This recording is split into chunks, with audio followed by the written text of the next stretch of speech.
Começa hoje a cúpula do BRICS na Rússia. Essa cúpula do BRICS+, é uma das cúpulas mais importantes por causa do caos que a gente tem no mundo e por causa das pautas que vão ser discutidas como a nova governança global. Mas você sabe o que é o BRICS? Hoje, o BRICS é uma potência econômica, um grande grupo, um bloco de países com muito poder econômico. Mas quando ele surgiu não era assim não.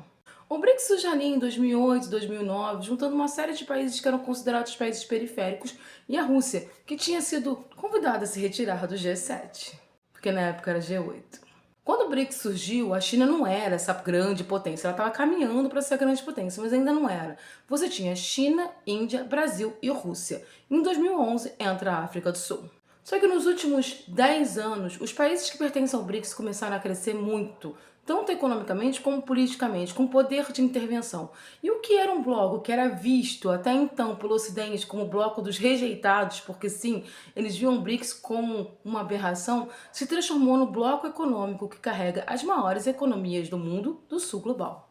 Hoje, o PIB do BRICS é maior do que o PIB do G7, além de termos populacionais ter mais da metade do mundo. Sendo que nos últimos anos o BRICS ganhou uma galerinha nova: Arábia Saudita, Irã, Etiópia, Emirados Árabes, Egito e Arábia Saudita.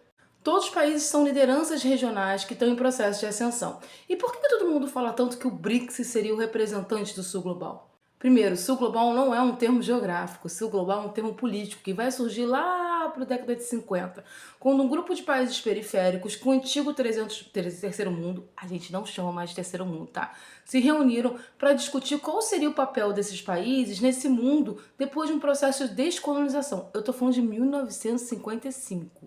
Essa discussão ela caiu um pouco porque esses países não conseguiram ter nenhum grande poder de intervenção, mas quando chegou o século XXI, com a ascensão de alguns países que até então eram os periféricos, pobres, o mundo começou a mudar. E o grande puxador dessa mudança é a China.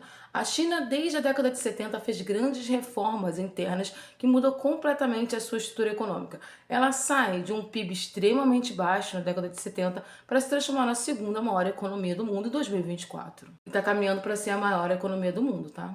E aí, você tem o sul global, que são países que até então eram periféricos, sem direito nenhum de fala, começando a ascender economicamente e se tornando lideranças regionais, pleiteando o direito de fala nas discussões geopolíticas. E você tem o BRICS, que é um grupo econômico, um bloco econômico que começa a se fortalecer muito, a ponto de não utilizar o dólar para fazer as suas relações comerciais. Normalmente, as transações comerciais desses países do BRICS é feito com as moedas vigentes desses países. Além disso, existe uma discussão muito grande da desdolarização do sul global. E justamente por esses países estarem se desenvolvendo economicamente tão fortemente, que o BRICS+, que até então era um grupo muito pequeno, vem crescendo muito. Hoje, mais de 30 países pediram para entrar no BRICS. Um dos países que pediu para fazer essa entrada, por exemplo, é a Turquia, que pertence à OTAN. Mas o Erdogan deixou bem claro que não quer mais ficar dependente do Ocidente. O que a gente vê é o mundo se dividindo, teoricamente, entre Sul Global e Norte Global. O Sul Global tendo como representante econômico o BRICS e o Norte Global tendo a sua velha estrutura ali. Muita gente confunde e acha que o BRICS é um grupo anti-ocidental. Não, isso não é uma pauta do BRICS. O BRICS não é anti-ocidente. Essa pauta anti-ocidental é uma pauta mais Rússia. A pauta do BRICS é muito mais direito de fala e direito de discussão e resolução de coisas no cenário internacional do que, de fato, uma discussão contra o Ocidente. Inclusive, a China, que é a grande potência econômica do BRICS, não faz uma fala assim publicamente. Ela é extremamente diplomática. Mas existe sim um ponto em comum nos países do BRICS. Eles questionam a antiga governança global. A antiga governança global é feita pelo G7. Por que é importante questionar isso? Para vocês verem um disparate, o G7, que são os 7 maiores democracias do mundo, não tem as maiores potências econômicas do mundo. A China, por exemplo, não faz parte do G7.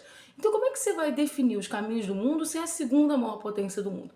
É isso que se questiona no BRICS. Se questiona, por exemplo, uma nova governança global, assentos no Conselho de Segurança da ONU, escuta dos periféricos. Então o BRICS, que é um bloco econômico, no final das contas ele acaba tendo um certo poder político, porque ele tem dinheiro e ele tem poder de interferência. O BRICS, ele também tem um banco, e é muito importante o BRICS ter um banco, que é o Banco de Desenvolvimento. Esse banco ajuda os países do BRICS a fazer obras de infraestrutura, a se reerguer. É como se fosse o BNDES brasileiro, mas é um banco que serve para todo o bloco. E aí os 5 criadores históricos do BRICS, né, os 5 primeiros criadores, têm uma parcela, uma fatia igual de ações nesse banco e não tem direito a veto, ou seja, as decisões para resolver as questões referentes ao banco têm que partir de todos eles. E a Dilma Rousseff é a presidente do Banco do BRICS no momento. E muitos países pedem para entrar no BRICS para ter acesso aos financiamentos que esse banco pode dar para ajudar no seu desenvolvimento e no seu crescimento. E o que a gente vai ficar de olho nesse ano, nesse BRICS, é, primeiro, a entrada dos novos membros e o impacto geopolítico da entrada desses novos membros. E, claro, como as falas vão impactar geopoliticamente o mundo num momento onde a gente tem duas situações muito complicadas. A guerra na Ucrânia, que tem a Rússia, que é participante do BRICS, e a guerra no Oriente Médio, porque o Irã, que é a bola da vez ali para Israel atacar, faz parte do BRICS agora. Sem contar que o Egito, que faz fronteira com Israel, também faz parte do BRICS.